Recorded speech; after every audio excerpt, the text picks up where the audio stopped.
Hello everyone, मैं मिथुन सिंह स्वागत करता हूं आप सभी का। आशा करता हूं आप सभी बहुत अच्छे होंगे।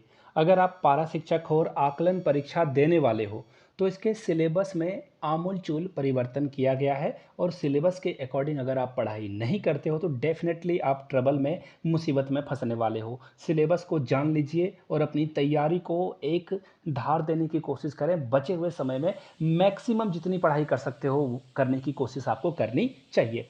बाय द वे, जिनको नोट्स चाहिए, मेरे हैंड रिटन नोट्स अगर किन्हीं को चाहिए होगा, चाहे वो पेडागोजी यानी कि बाल विकास के हो, हिंदी इंग्लिश मैथ्स के हो, तो 1 to 5 के लिए जो है आप मुझसे कांटेक्ट कर सकते हैं। यहाँ से मेरी ईमेल आईडी देख लो, yourmithunsingh@gmail.com पे मेल कर लीजिए। इंस्टा पे हो then do follow me @imithunsingh।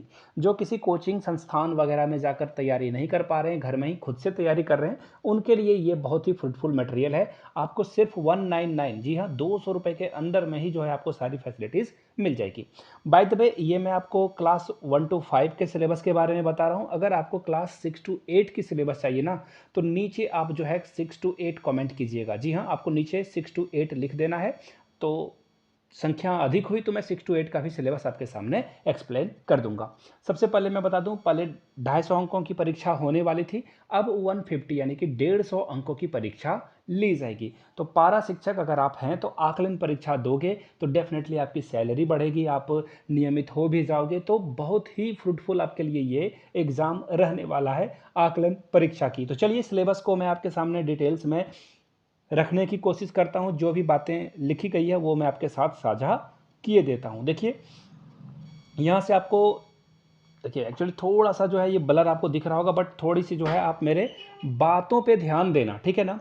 Jharkhand अधिविद्य परिषद रांची के द्वारा झारखंड अधिविद्य परिषद रांची के द्वारा जो है विज्ञप्ति संख्या 34/2023 यानी कि आज के ही डेट में जो है नोटिफिकेशन जारी किया गया है। जिन लोगों ने एडमिट कार्ड डाउनलोड नहीं किया है वो जाकर जो है jack.jharkhand.gov.in से जाकर डाउनलोड कर सकते हैं। कब? 20 जुलाई से आपका एडमिट कार्ड डाउनलोड होगा, 30 जुलाई तक। याद रखिएगा, ये इन्होंने डेट बता रखी है। एग्ज़ाम का जो टाइम है, एग्ज़ाम का जो पैटर्न है वो मैं आपको रख देता हूं। देखिए 30 जुलाई को आपका एग्ज़ाम होगा, यानी कि आपके पास बहुत कम समय बचा है। एक एक करके हम लोग देख लेते हैं। देखिए, सबसे पहला जो है कंपलसरी सारे लोगों के लिए है 1 to 5 में, लेवल 1 to 5 की बात हो रही है। समय आपको कितना मिलेगा? 2.5 घंटे का समय आपको मिलेगा, यानी कि 150 मिनट आपको दिए जाएंगे और 150 क्वेश्चंस को आपको यहाँ पे सॉल्व करना है। यानी कि हर एक क्वेश्चन की अगर मैं बात करूँ, एक प्रश्न की बात करूँ, तो एक प्रश्न को सॉल्व करने में आपको 1 मिनट का वक्त दिया जा रहा है, जो कि काफ़ी है। आई रिपीट, ये सफिशियंट है, इनफ है। यहाँ से देख लेते हैं, कंपलसरी जो है वो है चाइल्ड डेवलपमेंट एंड पेडागोजी, जिसे आप हिंदी में बाल विकास और शिक्षा शास्त्र कहते हो। टोटल क्वेश्चन कितने पूछे जाएंगे? 25।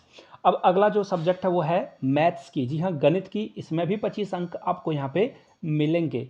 आगे देख लीजिए, इन्वायरमेंट साइंस यानी कि पर्यावरण अध्ययन, इससे भी 25 प्रश्न पूछे जाएंगे। आधा नंबर आपको यहीं पे मिल जाएगा, यानी कि 75 नंबर कहाँ से पूछे जाएंगे?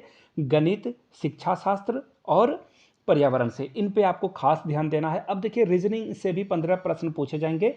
रीजनिंग यानी कि जो रीजनिंग से प्रश्न होते हैं, देखो सीरीज ऐसे होती है ना, 2, 4, 6, ये मैं सिर्फ समझाने के लिए आपको बता रहा हूँ। अगला में क्या आएगा आपको ये बताना है ना। तो इस तरह के प्रश्न आपसे पूछ लिए जाएंगे। आगे देखिए, अब लैंग्वेज की बात किए देता हूँ मैं आपके साथ। लैंग्वेज में हिंदी असिस्टेंट टीचर के लिए देखिए, हिंदी और इंग्लिश 15-15 नंबर का होगा, जो कि आपको देना ही देना है। अगर आप उर्दू शिक्षक हैं तो उर्दू और इंग्लिश आपका सब्जेक्ट बनेगा। और अगर आप कंपलसरी फॉर बोथ टीचर्स, दोनों टीचरों के लिए जो है रीजनल, याद रखिएगा, रीजनल या ट्राइबल सब्जेक्ट है वो 30 नंबर का लैंग्वेज 2 पूछा जाएगा। खोट्ठा हिंदी, नागपुरी, पंच परगनियाँ, ये सबसे प्रश्न पूछ लिए जाएंगे। 150 प्रश्न यहाँ से बन जाएंगे।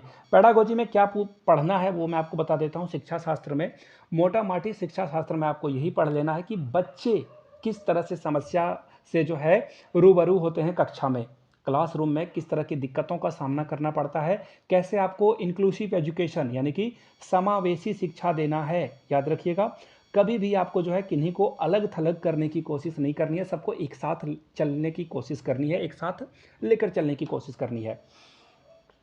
अगर मैं बात करूं मैथ्स की, तो देखिए, आप डीएवी के क्लास 9, 10 और 9, 10, 11 के क्वेश्चन, एक्चुअली 11 के नहीं, 8, 9, 10 के आपको मैथ्स के क्वेश्चन कर लेने हैं। RS अग्रवाल का मैथ आता है, वो बना लीजिए, आपके सिलेक्शन को कोई रोक नहीं पाएगा। 6, 7, 8, 9 के तो आप NCERT पढ़ोगे ही, बट NCERT में ना, आप देखिए NCERT पढ़ा रहे हो, मैं आपको सजेस्ट करूंगा NCERT पढ़िए, बट सिर्फ NCERT के भरोसे बैठे रहोगे तो आपका सिलेक्शन होने से रहा। जी हाँ, NCERT बहुत अच्छी किताब होती है, बट प्रैक्टिस, मैथ तो प्रैक्टिस का खेल है, और NCERT में बहुत कम प्रश्न होते हैं। तो ऐसे में प्राइवेट स्कूल के बुक को जरूर बनाइए। आपके घर में बच्चे होंगे या आसपास के बच्चे हैं तो प्राइवेट स्कूल के मैथ्स को सॉल्व जरूर कीजिएगा आप, आपका काम यहाँ पे बन जाएगा। इन्वायरमेंट साइंस के लिए फिर से मैं बता दूं, ये आप सिर्फ और सिर्फ NCERT पढ़ोगे, काम आपका बन जाएगा। क्लास 3, 4, 5, 6, 7 साइंस वाला भी पोर्शन पढ़ लोगे, काम आपका बन जाएगा। तो फिर से बता दूं, नोट्स 199 में आपको मिल जाएंगे। यहाँ से मेरी ईमेल आईडी और इंस्टा आईडी देख लो। आपको yourmithunsingh@gmail.com पे मेल कर लेना है। If you on Instagram then do follow me @iMithunSingh। Video को आपने यहाँ तक देखा, प्यार दिया, इसके लिए आपका बहुत बहुत शुक्रिया। अपने दोस्तों, रिश्तेदारों, सहेलियों तक इस वीडियो को शेयर करें, साझा करें। उम्मीद करता हूँ आप सभी पारा शिक्षक नियमित हो जाएंगे आकलन परीक्षा में। आप सभी को ऑल द वेरी बेस्ट है। Thank you so much.